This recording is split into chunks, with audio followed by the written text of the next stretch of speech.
Hello everyone. Welcome to the best video about audiobook narration and ACX you will ever see. I'm your host, Nikki, and today we're going to uncover some hidden gems about audiobook narration on ACX and Audible. Now you may be asking yourself, why would I want to narrate an audiobook? Well, let me tell you, there are a ton of benefits for narrating on ACX and Audible. But before we uncover these hidden gems, let's take a quick trip down memory lane.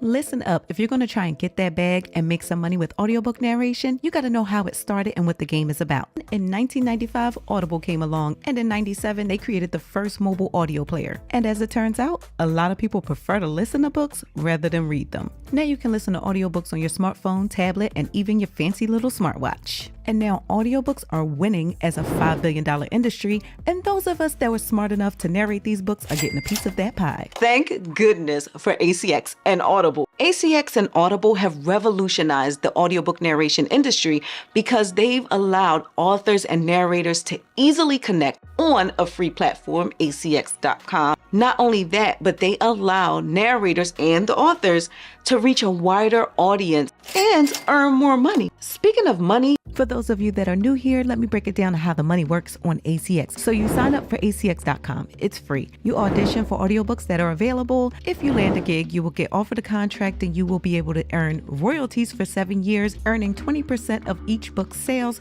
or you can be offered a flat rate contract where they'll pay you a set amount. So once you complete your project, you take your money and roll. And some contracts are royalty share plus, where you get a combination of the royalty plus that flat rate. Good luck finding that one as a newbie. And now it's time for some tips and tricks to help you become successful as a narrator on ACX and Audible. Let's dive in. Let me answer some of the most common questions that I get on this channel, even though I do have an audiobook narration playlist on this channel that you might want to start watching. But let's start with the dreaded, should I record on my phone? All right, I am ready to record. I have my script. I'm ready. Voice memo. There once was a girl named Susie. Oh, heck no, we are not doing that. One of the main reasons why I got 5 contracts for my first audition is because I got proper equipment. All right, this is my home recording setup for audiobook narration. And the first thing you'll notice is my Elgato Wave mic arm. So that is a flexible arm that can attach to the desk, and I can tuck my microphone away and push it behind my computer. Now, that little screen that's in front of my microphone is called a pop filter. This is really important when you are recording audiobooks because what this does is it cuts down on that wind sound or those hard P's and B's when you're speaking, so the listener has a much better experience. Now, as you can see, this is my microphone. This is a Shure M7 Plus microphone. This is my latest upgrade. I've gone through several microphones over the years, so this is what you are actually listening to me on right now. Now for the headphones, I use Philips brand headphones. These are really important because you want to hear closely what might be going on in your background that you might not be able to hear on your computer speakers. So when I do my playbacks, I have my headphones on and I'm not disturbing the people around me, like my daughter that might be in the next room. Now, my mouse is not just any old mouse. I have a Logitech MX, and this mouse comes in various colors. And why I love this one is because number one is wireless, but also it can control up to 3 different devices wirelessly. So I can control my desktop, my iPad, and my laptop computers all from this one mouse at the click of a button. So this thing is like magical. Now moving on to my actual computer, this is clearly an iMac. Of course, they update them, they upgrade them. So the latest one or something that's within your budget can be really helpful, especially if you have other Apple products. Now, this is actually my Stream Deck. Now, this little device is very powerful. It can control even your smart home devices, but I primarily use it with my computer. So I can push a button, Google will open up. When I'm editing my audio, I can actually push a button to cut things out, delete all of that stuff. As you can tell by these buttons, I have various websites programmed in there,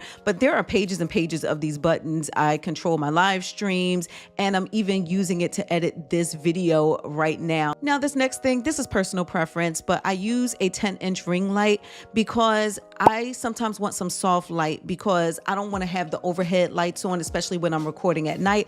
And y'all know I film my content at my desk as well, so it only makes sense that I have this ring light that easily folds away. Next up, we have my Apple Magic Keyboard. This is a wireless keyboard, and the reason why I want wireless is because I already have enough cords around, but I have this one as well as an alternative on my Amazon storefront for those people that may not have an Apple product. Now, speaking of Apple products, it's really helpful to have a portable device nearby that you can read the books from, because when you get your books that you're going to narrate, they're going to be a digital like Kindle version. So I have this phone stand to hold my phone if I decide to read from my phone, but also I actually prefer my iPad. So this is just an iPad. It comes, or not comes with, but it has a case that I also bought with it. And this case actually has a touchpad and everything. So it basically turns my iPad into a laptop, but you can't really see it now, but the keyboard also lights up, which I think is really cute and really cool. And so many of you ask about that lamp that I have.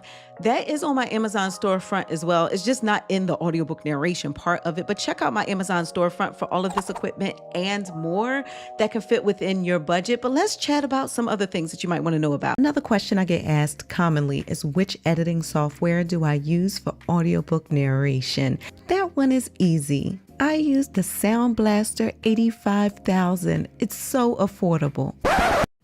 I'm just playing with you. The recording software I use is free free. It's a platform called Audacity. This is the only software I will ever use for audiobook narration, mainly because there's an ACX check plugin that you can install into Audacity that is also free. It basically gives you the green light to let you know if you met the sound requirements on ACX, because those can be strict. Editing is too complicated to cover here. I fully cover how to edit in my audiobook blueprint course, including my secret sauce of how to meet those strict sound requirements. My students are loving it. So if you have loud neighbors, I've had my fair share. I get it. Keep it down out there! Oh, heck no, we cannot have that. But what are some ways we can filter out some noise? Got it. Some things you can do would be to make sure you put down a carpet or rug. Also, you can use that foam box, or they even sell foam panels on Amazon to help cut out the sound. You can even put blankets up around your windows and walls to cut down on the sound as well. Another tip is to record at night. People are not up making as much noise at night as they are in the daytime, at least if they have some sense. And if you have your own suggestion of things that you can do to cut down on sound, then drop a comment and let everybody know. Share if you care. And there you have it, folks. If you want to learn more, I have plenty of gems for you. If you're ready to dive into audiobook narration, then you want to sign up for my course, The Audiobook Blueprint, and you'll get exclusive access to our group where we spill all the audiobook narration tea and tips and everything that is not here on YouTube. But if you made it this far in the video, I want to shout you out. So do me a favor and drop that microphone down in the comments so I know that you made it to this point and you actually paid attention to this video. With that said, if you want more of this great content, you got to let me and the algorithm know by hitting thumbs up. And also, please don't forget to subscribe and turn on your notifications so you can be notified when I drop a new video. Oh, and before I go, let me share a little hidden gem about this particular video. This is the microphone that I have been recording through. Not this one. It looks good in the video, doesn't it? Well, with that said, if you want another hidden gem when it comes to ACX and making more money on ACX, I dive into how to do that in this video. Always narrate with a smile. See ya. I might be broken down, but I'm smiling. I keep my head up high, though I fail. Sometimes I get a bit emotional, but then I turn around and let it